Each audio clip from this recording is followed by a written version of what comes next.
Bloomberg Audio Studios. Podcasts, radio, news. Good morning, I'm Nathan Hager. And I'm Karen Moscow. Here are the stories we're following today.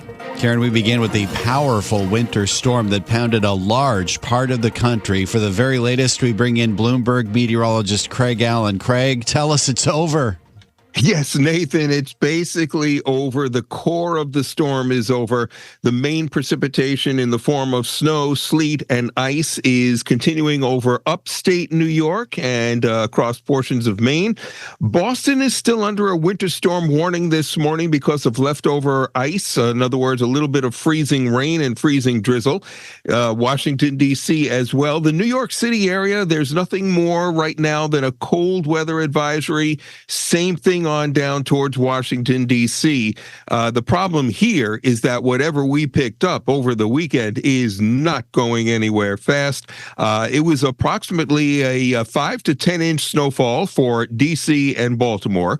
10 to 15, as you know, around New York City, and 15 to 20 up towards Boston. And there were some sections of New England that picked up over 20 inches of snow, came close to about 2 feet. So now you've got this this ice that's sitting on top of the snow, and it's just going to get harder and harder to move. So any kind of clearing during the day today or the next several days is going to be very, very tough.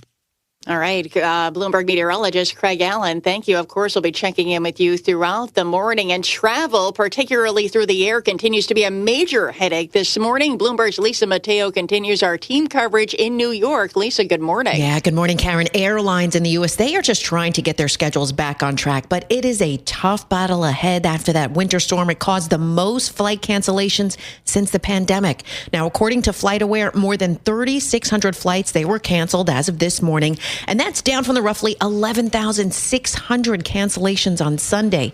You have airlines like United, JetBlue, Delta. They've all said they're looking to get back up and running. But as you've been hearing from Craig Allen, the extremely cold air, icy conditions at airports, along the roads and highways, that's going to continue to make travel difficult. U.S. power grids, they're also being put to the test. More than 800,000 homes and businesses nationwide have been without electricity. In New York, Lisa Mateo, Bloomberg Radio. All right, Lisa, thank you. Well, now we want to get to the latest from Minnesota, where two very different messages are emerging after a Border Patrol agent killed an ICU nurse in Minneapolis over the weekend. Democratic Governor Tim Walz is renewing his call for ICE agents to leave his state after the shooting death of Alex Preddy. What side do you want to be on? The side of an all-powerful federal government that can kill, injure, menace, and kidnap its citizens off the streets? Or on the side of a nurse at the VA hospital who died bearing witness to such government? Minnesota Governor Tim Walz is accusing federal authorities of sullying Preddy's name by saying he brandished a weapon and violently resisted attempts to disarm him. Border Patrol Commander-at-Large Greg Bovino says the investigation will continue. I wasn't there wrestling that assaultive subject that was assaulting Border Patrol agents. I wasn't there wrestling him myself, so I'm not going to speculate. Border Patrol Commander Greg Bovino and Governor Tim Walz held competing news conferences yesterday. Video shot by bystanders showed Preddy with a phone in his hand as he stepped between an agent and a woman on the street. During the scuffle, agents appeared to find a 9mm semi-automatic handgun on Preddy, then opened fire after he was disarmed. Preddy was licensed to carry a concealed weapon. Nathan, after Preddy's killing, more than 60 CEOs of Minnesota-based companies are calling for an immediate de-escalation of tensions between federal, state, and local authorities. The Minnesota Chamber of Commerce shared a letter signed by chief executives from Target, Best Buy, Land O'Lakes, Cargill, General Mills, United Health, the Minnesota Vikings, and Timberwolves. The letter says Minnesota's business community has been working every day behind the scenes with authorities to advance real solutions. And the shooting is reverberating in Washington, Karen. Senate Democrats, led by Chuck Schumer, are calling for Department of Homeland Security funds to be stripped out of a giant funding package that has to pass by the end of the week to prevent a government shutdown. Democratic Senator Amy Klobuchar of Minnesota says she won't support the bill as is. We must have transparent investigations, not only of the shooting of Alex Preddy, but of course the shooting of Renee Good. Two people with no criminal record. Senator Amy Klobuchar appeared on NBC's Meet the Press, heard Sundays on Bloomberg Radio. Senate Republicans plan to reject Democrats' demands and pass the bill as is. And while they have shown support for ICE and the Border Patrol before, that support may be wavering. House Oversight Chairman James Comer is suggesting that President Trump send agents to another city and let Minneapolis decide how to proceed on immigration. Several other Republicans are calling for a full investigation into Alex Preddy's shooting. Well, let's turn to foreign policy now, Nathan. President Trump's latest tariff threats could impact trade with Canada and Mexico, and Bloomberg's Monica Ricks explains why. President Trump threatened Canada with 100% tariffs this weekend if it reaches a trade deal with China that would slash tariffs on Chinese electric cars in exchange for lower tariffs on Canadian farm products. Treasury Secretary Scott Bessent slammed it too. We can't let Canada become an opening that the Chinese pour their cheap goods into the U.S. Bessent on ABC's This Week. A deal between Canada and China could mean months of volatile talks as the U.S., Canada, and Mexico prepare to review their trade pact this summer. Many goods under that agreement are tariff-free. Monica Ricks, Bloomberg Radio. All right, Monica, thank you. Turning to the markets now, the dollar is weakening and gold is once again soaring to new heights. Let's bring in Bloomberg's John Tucker with more. John. Yeah, Nathan, gold's smashing through $5,000 an ounce right now. 51.19. It is being fed by President Trump's reshaping of international relations. Gold's dramatic gains underscore its historic role as a gauge of fear in the markets. Now, fresh from its best annual performance since 1979, it's risen about 18% so far this year, largely due to the so-called debasement trade, the swelling public debt that has become another key pillar of gold's rally. In the meantime, the dollar has fallen almost 2% in 6 sessions. There is speculation the U.S. may assist Japan in efforts to boost the yen. And this is just adding to worries over Federal Reserve independence and President Trump's erratic policymaking. Silver also spiking to a record. It was above $110 an ounce, gaining for a third day. In New York, I'm John Tucker, Bloomberg Radio. All right, John, thank you. Meanwhile, Wall Street's focus shifts to tech earnings this week, and we get a preview with Bloomberg's Charlie Pellet. Meta Platforms and Mag 7 peers Apple, Tesla, and Microsoft will once again be scrutinized for how well their heavy AI spending is translating into profits. Bob Dahl is the CIO of Crossmark Global. As long as earnings expectations continue to move higher, which they have been, and the Fed is at worst neutral, maybe positive for the markets, stocks are going to be fine. Also reporting this week, defense names RTX, Lockheed Martin, and Northrop Grumman, and we'll be hearing from GM, UPS, IBM, and Starbucks. In New York, Charlie Pellet, Bloomberg Radio. Time now for a look at some of the other stories making news in New York and around the world. And for that, we're joined by Bloomberg's Michael Barr. Michael, good morning. Good morning, Karen. There appears to be some movement in the 2-week-old strike with the New York City nurses. The New York State Nurses Association says they are close to an agreement on maintaining health benefits at 2 hospitals. The nurses union says Mount Sinai and New York Presbyterian have agreed to keep the nurses' current health plan. Montefiore Hospital System says health care benefits were never on the bargaining table. The man credited with helping to eradicate smallpox has died. Dr. William Fagey led the CDC in the late 70s and early 80s and helped found the Task Force for Global Health. But his real legacy lives on in the fact that he rid the world of smallpox. Editor-at-large for KFF Health, Dr. Celine Gounder, called him a giant of public health. What set Bill Fagey apart wasn't just his brilliance, it was his optimism. He believed that even the hardest problems could be solved not through wishful thinking, but through action, through facing uncomfortable facts early, trusting science, and sticking with the work even when things looked worse before they got better. The KFF's Dr. Celine Gounder, Dr. William Fagey was 89. Ukrainian President Volodymyr Zelensky said a security agreement with the U.S. is 100% ready.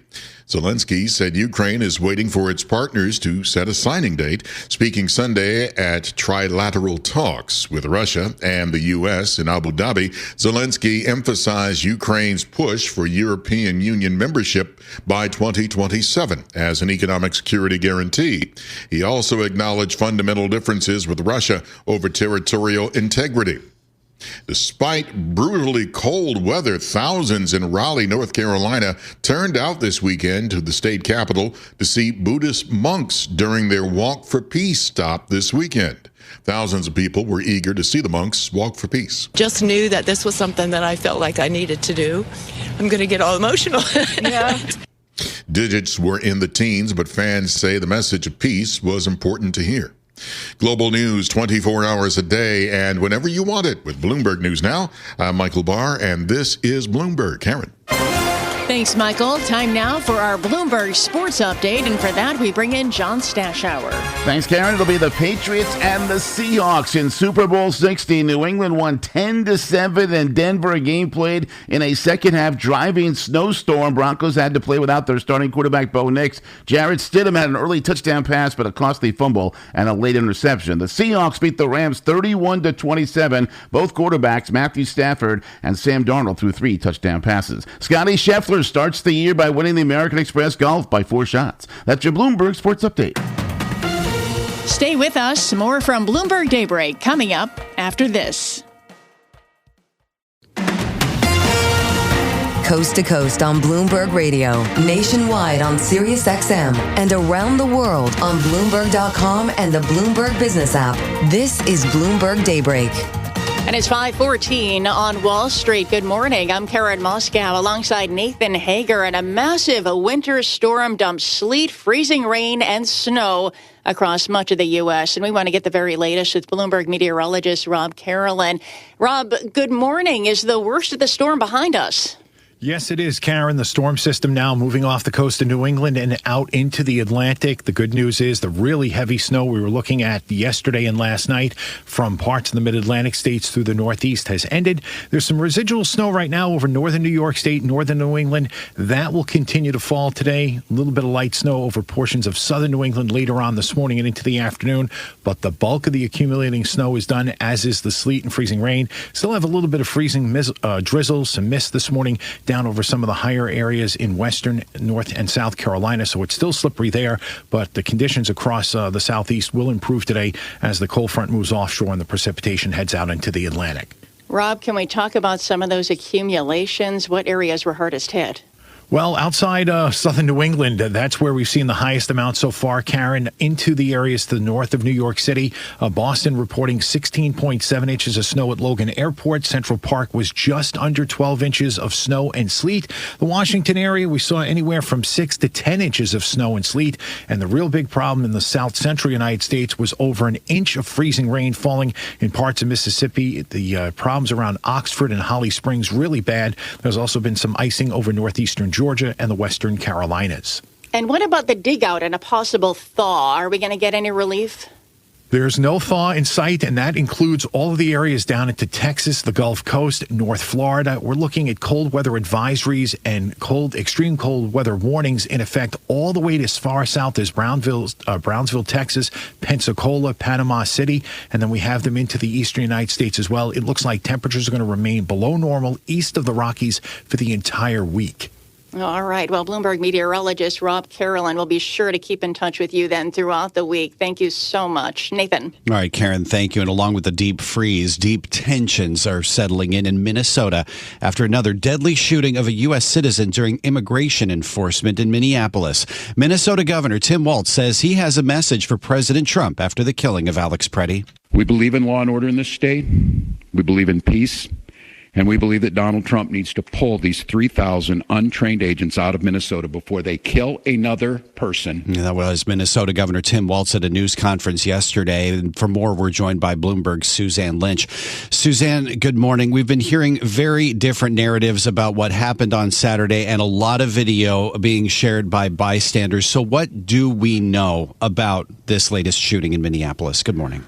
Good morning. Well, what we do know is that there is growing public disquiet and public outrage about what's happening in Minneapolis now with the second death there at the hand of federal agents. And I think it's significant politically because we are seeing a number of Republicans coming out and criticising the administration about these actions. Now, look, it's important to stress it's not a full break with Donald Trump on this issue, but we have heard some voices on the Republican side criticising or at least asking for more clarity on what happened. So we've got people like the New York Republican Andrew Garbarino, he's the chair of the House Homeland Security Panel, an important committee, has requested public testimony from top immigration officials on this. Other Republicans, who've in fairness, have already broken with Trump on some matters, have again expressed their views on this. So the Texan Republican, Michael McCall, he said we need to get to the bottom of these incidents to maintain Americans' confidence in our justice system. So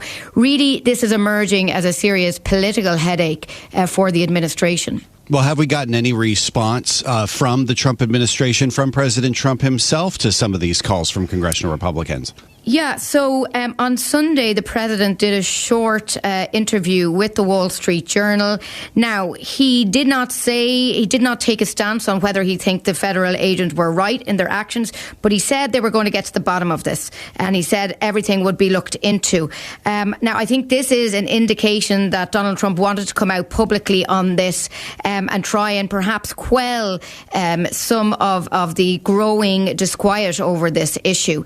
Now, whether that will be enough to placate things politically, let's see, because we've had a lot of statements from members of his administration calling out, blaming this victim, this man, for what happened. Donald Trump obviously moving back from that in some way in those comments to the Wall Street Journal Sunday. Well, and to that point, we heard, at least in the initial response to this shooting, that the person there, Alex Preddy, violently resisted agents, that he brandished a firearm. There's some questions about that as well in terms of what we saw in the video, apparently showing a phone as he stood between agents and a woman. But what does this mean for the gun debate in Washington, D.C.? This idea that Alex Preddy, as far as we understand, was licensed to carry a concealed weapon in Minnesota.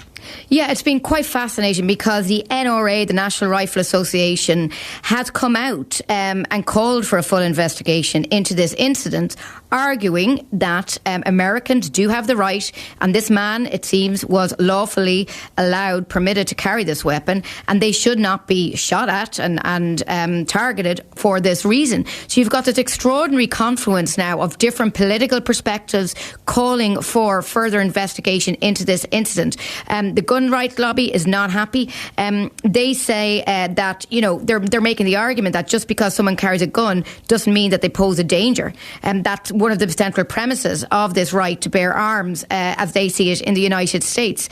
So, people who carry guns should not be risked being lawfully shot by officers, saying that this is dangerous and wrong. So I think this political impulse is also, we can imagine, weighing on minds in the White House as they decide how to handle this. And as you said there, the videos here are the key issue. It's been said numerous times on talk shows over the day on Sunday that, American people, many of whom, by the way, are at home because of the snowstorms, watching this constantly, can see with their own eyes from these videos what happened, and they're being told something else by members of the Trump administration. So this is inherently problematic now for the White House. So it'll be interesting to see how they come out on this morning. And to your point about some of the rhetoric we're hearing from the Sunday political shows, more talk about potentially not voting for this massive government funding bill that's supposed to avert a government shutdown by the end of the week. Democrats are saying that they won't vote for it unless it strips out funding for the Department of Homeland Security, ICE, and the Border Patrol. Are we staring down the possibility of a government shutdown at the end of the week? Possibly. I mean, this is adding to this sense of instability now as we enter the week. So Democrats, as you say there, are demanding that they split off the funding for the DHS and pass the rest of this huge funding package to avoid a shutdown at the end of the week. Now, Senate Republican leaders have indicated that that's not going to happen, that they still believe they're going to try and pass the full spending package that includes money for ICE and border control in that. Now, the votes in the Senate are not due to start until Tuesday evening due to this snowstorm. Let's see how this pans out, but it's undoubtedly another pressure point that's coming to bear here as we enter the week. And in our last minute here, Suzanne, what else should we be watching for in the days to come as apparently this immigration enforcement surge in Minneapolis continues? Yeah, I think it was interesting hearing from Donald Trump, as I said, his brief interview with the Wall Street Journal. But he did kind of hint that, these officers would not be in Minneapolis forever, the way he put it. So, are we going to see a move by the US president, by his officials to move out some of these federal law enforcement officials from the city where things are obviously getting and continuing to be so tense? Now, that could be a move to divert attention to other states. Donald Trump, for example, is talking about California, for example, and some of what he says is the corruption there, for example. So let's see if this is just a diversion strategy by the administration either. This is Bloomberg Daybreak, your morning podcast on the stories making news from Wall Street to Washington and beyond. Look for us on your podcast feed by 6 a.m. Eastern each morning on Apple, Spotify, or anywhere else you listen. You can also listen live each morning starting at 5 a.m. Wall Street time on Bloomberg 1130 in New York, Bloomberg 99.1 in Washington, Bloomberg 92.9 in Boston, and nationwide on Sirius XM Channel 121. Plus, listen coast to coast on the Bloomberg Business app, now with Apple CarPlay and Android Auto interfaces. And don't forget to subscribe to Bloomberg News Now. It's the latest news whenever you want it, in 5 minutes or less. Search Bloomberg News Now on your favorite podcast platform to stay informed all day long. I'm Karen Moscow. And I'm Nathan Hager. Join us again tomorrow morning for all the news you need to start your day right here on Bloomberg Daybreak.